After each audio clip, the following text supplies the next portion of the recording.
大家好，我係貓哥啦。今集就同大家開東京改裝展嘅最後一款車啦，就係 Alpha-Rex 嘅 GR86嘅系列啦。咁一套有兩架嘅。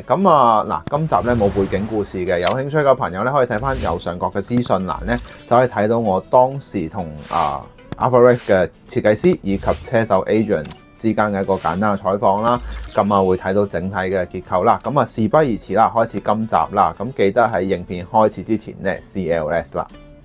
好啦，大家已經睇到呢兩部車啦。首先第一件事咧，多謝 Alpha-Rex 嘅 Kenji 同埋 Adrian 啦，幫我喺呢個盒上面簽咗名啦，有呢個信仰加持咧，成件事就正好多啦。其實咧，今次咧就會有一套兩架車咁樣販售嘅。我而家打開個盒，同大家繼續講下先。好啦，開咗兩部車俾大家睇下啦。其實首先啦，更正咗一點先啦。23年嘅呢一部車咧，係當時喺第70屆澳門格蘭披治係攞咗冠軍噶啦。而24年嘅呢一款咧，就係攞咗第4名，但係全年嘅總成績咧係第1名嚟嘅。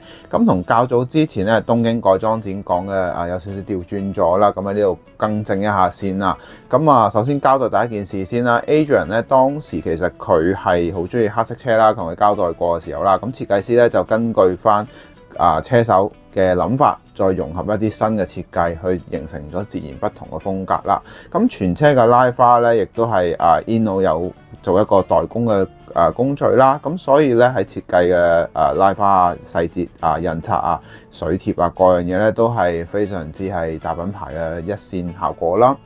對比起翻整體嘅拉花效果啦，23年嗰款咧更加會有啲銀色嘅點綴位置啦，而24年嘅拉花咧就偏向賽道風格會偏重少少啦。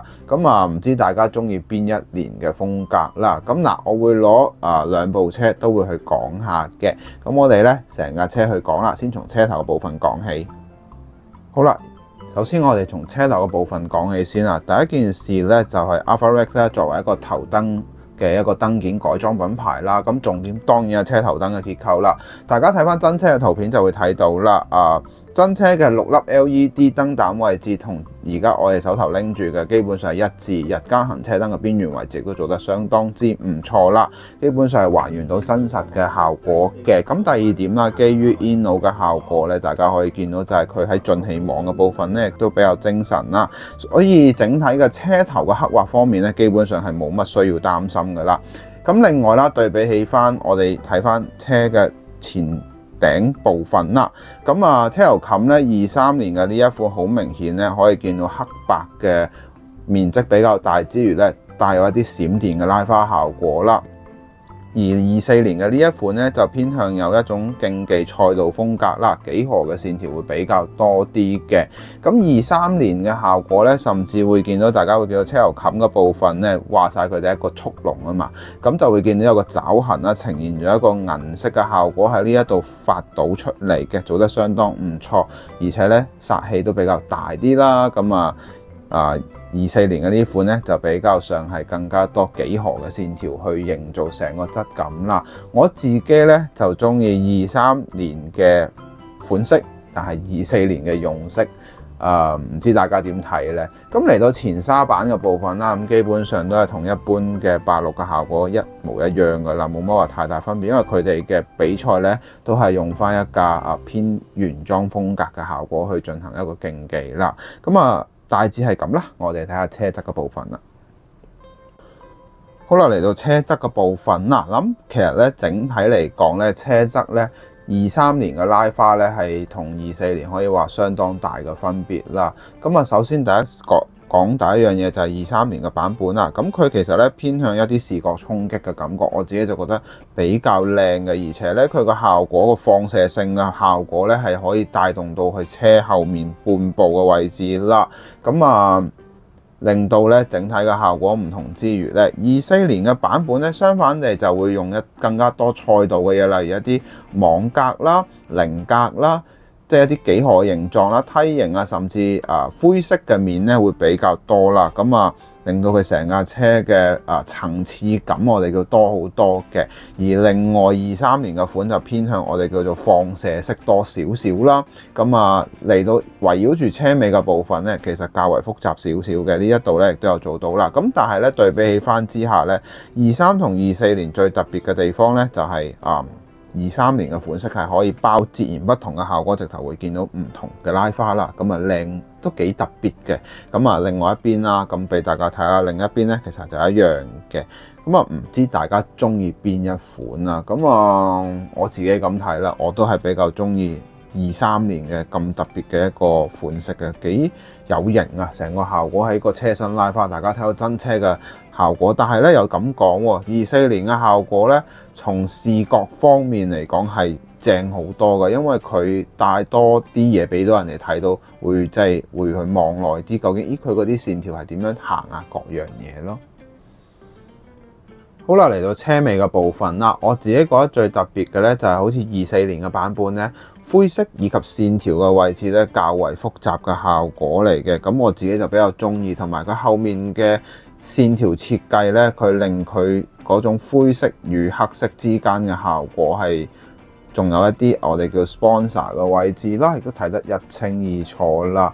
咁23年嘅款式咧，白色嘅位置就會偏向，大家會見到好似左右唔同嘅，咁營造咗一種另一樣嘅風格啦。咁但係都不得不讚嘅就係喺尾燈嘅結構方面咧，完整咁樣保留到應該要有嘅所有細節啦。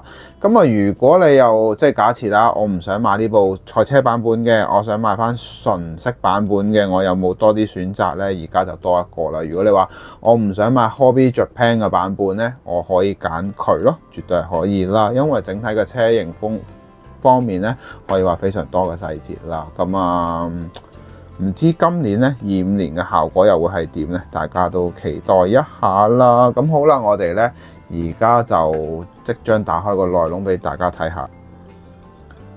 好啦，嚟到內籠嘅結構部分啦，咁我就拆其中一部車出嚟俾大家睇下啦。咁首先咧講下賽車規格入面咧應該要拆除嘅位置全部都拆除噶啦，後面嘅位置基本上冇多餘嘅嘢啦。咁喺座椅方面，連另一張嘅位置亦都拆除咗，取而代之嘅就係有一個金屬紅色嘅滅火筒仔啦。咁呢一度咧亦都有精細咁還原到啦。咁不嬲 Inno 咧係一啲細心位置可以話做到足嘅。咁第二點咧，大家可以見到咧，就係喺嗰個中控台嘅部分啦，亦都有做到一啲我哋叫做上顏色嘅部分嚟嘅。咁呢個係一個水貼嚟嘅，咁亦都有所有嘅面板位置咧都睇得非常之清楚啦。咁呢一啲位置就係佢哋用心嘅位置啦。最後一樣嘢啦，賽車筒椅嘅部分啦，依然係有做到安全帶啊各樣嘢嘅細節啦，豐富嘅。咁應該咁講 GR86 以及 BRZ 咧，可以話係即係一個進入車手一個好好嘅門檻啦。咁亦都因為呢兩款車咧，締造咗好多唔同嘅車手晉級到去 GT 賽啦、F3 啦、F4 嘅世界啦。咁同佢哋亦都溝通過啦。咁今年咧 Adrian 應該都係會繼續喺澳門方面嘅。咁我亦都相當期待佢嚟緊今年嘅表現以及英姿啦。咁我亦都相信應該會有佢部車出現㗎啦。咁有講緊1:64啦，應該會有啦。咁我哋值得期待一下嘅。咁另外啦，呢一部車咧，亦都今集冇可購買指數啦。想買嘅就去啦。咁因為都炒都唔係平嘅。咁大致係咁啦。我哋去做總結啦。好啦，咁大家睇晒成條片啦。咁今年Adrian 咧都係會繼續落場玩啦。咁我都好期待佢今年嘅成績會如何啦。同時亦都好期待 Kenji 喺整體嘅設計車身拉花方面有啲乜嘢嘅突破啦。咁大致係咁啦。咁如果你覺得呢條影片好嘅話咧，希望你可以俾個 like 我啦。Facebook 同埋 Instagram 都會發布唔同嘅嘢啦。最後希望你可以訂閱我個頻道啦。咁我哋就下集見啦。拜拜。